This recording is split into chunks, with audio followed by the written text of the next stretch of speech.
നിശ്ചിത അളവിൽ copper sulphate ശരീരത്തിലെത്തുമ്പോൾ ഇത് ആന്തരിക അവയവങ്ങളുടെ പ്രവർത്തനത്തെ ബാധിക്കുകയും വ്യക്തിയുടെ മരണത്തിന് തന്നെ കാരണമാവുകയും ചെയ്യുന്നു. ഹലോ, എൻ്റെ പേര് അലി. ഞാനിന്ന് സംസാരിക്കാൻ പോകുന്നത് ചിക്കനെ കുറിച്ചാണ്.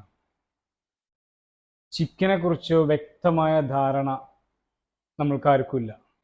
ഞാൻ ആ ഫീൽഡിൽ വർക്ക് ചെയ്യുന്ന ആളായതുകൊണ്ട് തന്നെ ഇതിനെക്കുറിച്ച് കൂടുതൽ പഠനങ്ങൾ ഞാൻ നടത്തി. കൂടുതൽ ഫാമുകൾ സന്ദർശിച്ചു. അതുപോലെ തന്നെ ഒരുപാട് ഇതിനെക്കുറിച്ച് മനസ്സിലാക്കാനുള്ള ത്വര കൊണ്ട് തന്നെ ഞാൻ ഇതിലേക്ക് ഇറങ്ങി. ഇപ്പം ഞാൻ ഈ ഫീൽഡിൽ വർക്ക് ചെയ്യുന്ന ഒരാളായിട്ട് ഞാൻ ഇപ്പം മുന്നോട്ട് പോകുന്നു. ഇപ്പം ഞാൻ പറയുന്നത് എന്താണെന്ന് വെച്ചാൽ, ചിക്കൻ മസ്റ്റാണ് ഇപ്പം നമ്മളെ ജീവിതത്തിൽ. അതുകൊണ്ട് തന്നെ നമ്മളതിനെക്കുറിച്ച് കൂടുതൽ അറിയണം, മനസ്സിലാക്കണം.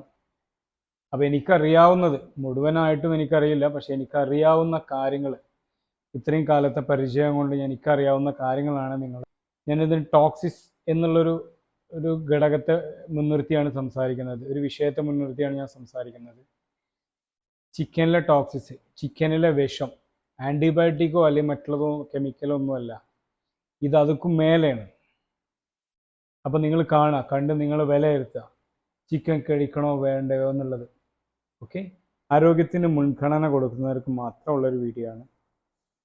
കാരണം എന്താണെന്ന് വെച്ചാൽ, നമ്മളെ മക്കളെ ആരോഗ്യം, അതുപോലെ തന്നെ നമ്മുടെ കുടുംബത്തിൻ്റെ ആരോഗ്യം, നമ്മുടെ ആരോഗ്യം നമുക്കിന്ന് പ്രധാനമാണ്.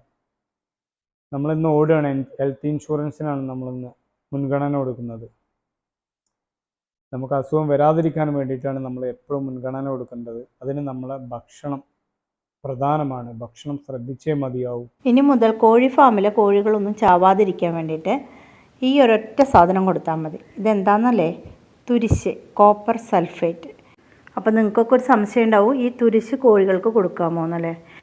സംശയിക്കേണ്ട, തീർച്ചയായിട്ടും കൊടുക്കാം. പഠന റിപ്പോർട്ടുകളിൽ പറയുന്നത് എന്താണെന്ന് വിചാരിച്ചാൽ, ഈ കോഴികൾക്ക് വരുന്ന അനീമിയ, വിളർച്ച എന്ന് പറഞ്ഞ അസുഖം ഒരു പരിധിവരെ തടയാനായിട്ട് ഇത് ഉപകരിക്കുന്നുണ്ട്. അതുപോലെ തന്നെ എഫിഷ്യൻസി, ബ്രോയിലർ കോഴികളിലെ എഫിഷ്യൻസി വർദ്ധിപ്പിക്കാനായിട്ട് തുരിശ് വളരെ നല്ലതാണെന്നാണ് പഠന റിപ്പോർട്ട് തെളിയിച്ചിട്ടുള്ളത്. ഇത് നല്ലൊരു ഗ്രോത്ത് പ്രൊമോട്ടറും കൂടിയാണ്. അതുകൊണ്ടാണ് നമ്മൾ തുരിശ് കോഴി ഫാമുകളിലൊക്കെ കൊടുക്കാൻ തുടങ്ങിയിട്ടുള്ളത്. ഈ മാഡം പറയുന്നത് നിങ്ങൾ കേൾക്കുക, തീർച്ചയായിട്ടും കൊടുക്കാമെന്ന് പറയണേ. ഈ തുരിശ്, കോപ്പർ സൾഫേറ്റ് കൊടും വിഷമാണ്, കീടനാശിനിയാണ്.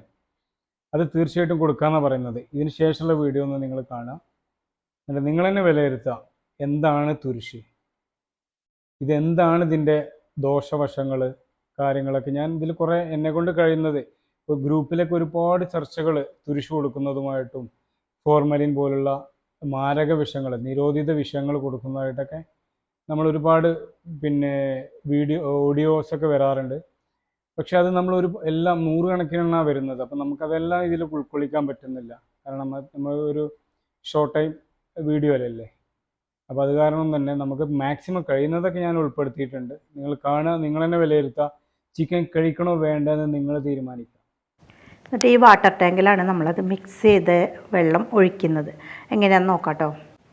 ക്രിസ്റ്റലിനെ നമ്മൾ നന്നായി ഇടിച്ച് ഇതുപോലെ ഇതെപ്പോഴാണ് ചെയ്യേണ്ടതെന്ന് വിചാരിച്ചാൽ, കോഴിക്കുട്ടികൾ വന്ന് ഫസ്റ്റ് ഡോസ് വാക്സിൻ ലസോട്ട കൊടുക്കുമല്ലോ, അതിന് ശേഷമാണ് നമ്മൾ ഈ വെള്ളം കൊടുക്കേണ്ടത് കോഴികൾക്ക്.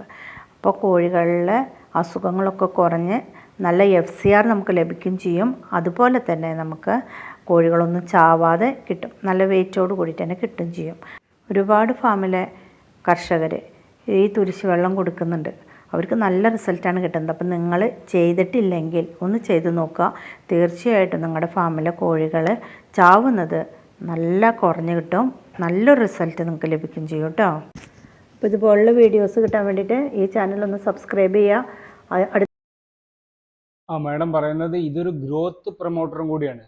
പിന്നെ എഫിഷ്യൻസി കൂട്ടുന്നത്, അതായത് കാര്യക്ഷമത. നിങ്ങൾ കേൾക്കണം, എത്ര വലിയ തെറ്റിദ്ധാരണ ഇത് മിക്ക ഫാമുകളിലും ചെയ്യേണ്ടതെന്നാണ് ഈ മാഡം പറയുന്നത്. ശരിയാണ്. കാരണം നമ്മുടെ ഗ്രൂപ്പ് ചർച്ചകളിൽ, അതായത് നമ്മുടെ ഈ ചുറ്റുവട്ടത്തിലുള്ള ഫാം ഗ്രൂപ്പ് ചർച്ചകളിൽ ഇതെങ്ങനെയാണ് ചെയ്യുന്നത്, എത്ര ചെയ്യണം എന്നുള്ള ചർച്ചകളും അതുപോലെ ഇത് ചെയ്യുന്ന ആളുകളും കൂടുതലായിട്ട് വരികയാണ്. കാരണം ഇത് ഇതിനെ ആളുകൾ അട്രാക്റ്റ് ആവുന്നത് എന്താണെന്ന് വെച്ചാൽ, ഇതൊക്കെ ചെയ്യണമെങ്കിൽ ഒരുപാട് വലിയ വിലയുടെ മരുന്ന് വേണ്ടി വരും, ബ്ലീച്ച് ചെയ്യണമെങ്കിലും മറ്റൊക്കെ. ആ സമയത്ത് ഇതാവുമ്പോൾ നമുക്ക് കുറച്ച് മതി എന്നാണ് ആളുകൾ ഗ്രൂപ്പിലെ ചർച്ചയിലൊക്കെ പറയുന്നത്.